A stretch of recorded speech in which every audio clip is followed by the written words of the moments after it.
নমস্কার, আমি ডক্টর সয়ন ঘোষ বলছি, শিশুরোগ বিশেষজ্ঞ। আজ আমি এক গুরুত্বপূর্ণ টপিক নিয়ে ডিসকাস করতে চাই, তা হলো বাচ্চার কাশি। এই কাশি হলে মা বাবাদের দুশ্চিন্তার খুব কারণ হয়ে দাঁড়ায়।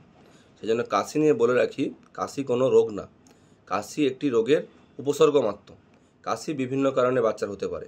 বা বুকে ইনফেকশনের জন্য বাচ্চার কাশি আসতে পারে, বাচ্চা হঠাৎ করে কিছু খেয়ে নিল, ফরেন বডি অ্যাসপিরেশন, তার জন্য কাশি আসতে পারে, বাচ্চার হয়তো অ্যাজমা আছে, তার জন্য বাচ্চার কাশি আসতে পারে।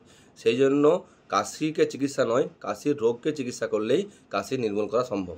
কাশি হলেই মা বাবাদের দুশ্চিন্তা হওয়ার তেমন কোনো কারণ নেই। কাশি হলে বাচ্চাদের তিনটি জিনিস জানা খুব দরকার। বাচ্চার যদি কাশির পরেও ঘুম ভালো হয়, বাচ্চা ভালো ঘুমোচ্ছে, তাহলে মা বাবাদের চিন্তা হওয়ার কোনো কারণ নেই। ঘুমের সাথে সাথে ডেলি অ্যাক্টিভিটি, বাচ্চাদের দৌড়ানো, ছোটা, স্কুল যাওয়া, কোনো যদি ডেলি অ্যাক্টিভিটি হ্যাম্পার না হয়, যদি বাচ্চার ফিডিং, খাওয়া দাওয়া বাচ্চা ঠিকঠাক করছে, তাহলেও কিন্তু বাচ্চার মা বাবার কাশি নিয়ে কোনো চিন্তা হওয়ার কোনো কারণ কিছু নেই। একটা বাচ্চা 1 থেকে 30 বার কাশি সারাদিনে স্বাভাবিক। কাশির কারণ খোঁজার জন্য মা বাবাদের কাছ থেকে খুব কমন কিছু জিনিস জানতে চাই। এগুলো মা বাবা জানা দরকার।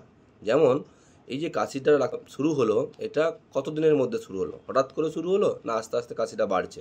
এছাড়া জানা উচিত যে কাশিটা কখন বেশি হয়, রাতেরবেলা বেশি হয়, সকালের দিকে বেশি হয়, না ডাক্তারবাবু শুতে গেলেই কাশিটা বেশি হয়। আর যে বাচ্চার কাশিটা কি সিজন চেঞ্জের জন্য হচ্ছে কিনা, আর সব থেকে বড় দরকার যে কাশিটা শুকনো কাশি হচ্ছে না বাচ্চা যখন কাশতেছে তার সাথে বাচ্চার কফ কিছু বেরোচ্ছে।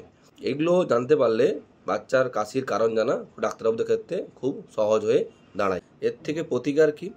কাশি যদি খুব বাচ্চার ঘুমে হ্যাম্পার করে, ডেলি অ্যাক্টিভিটি হ্যাম্পার করে, তো নিয়ার বাই শিশু চিকিৎসকের যান, তার মতামত অনুযায়ী ওষুধ খাওয়ান, কাশি নির্মূল হবে। নমস্কার।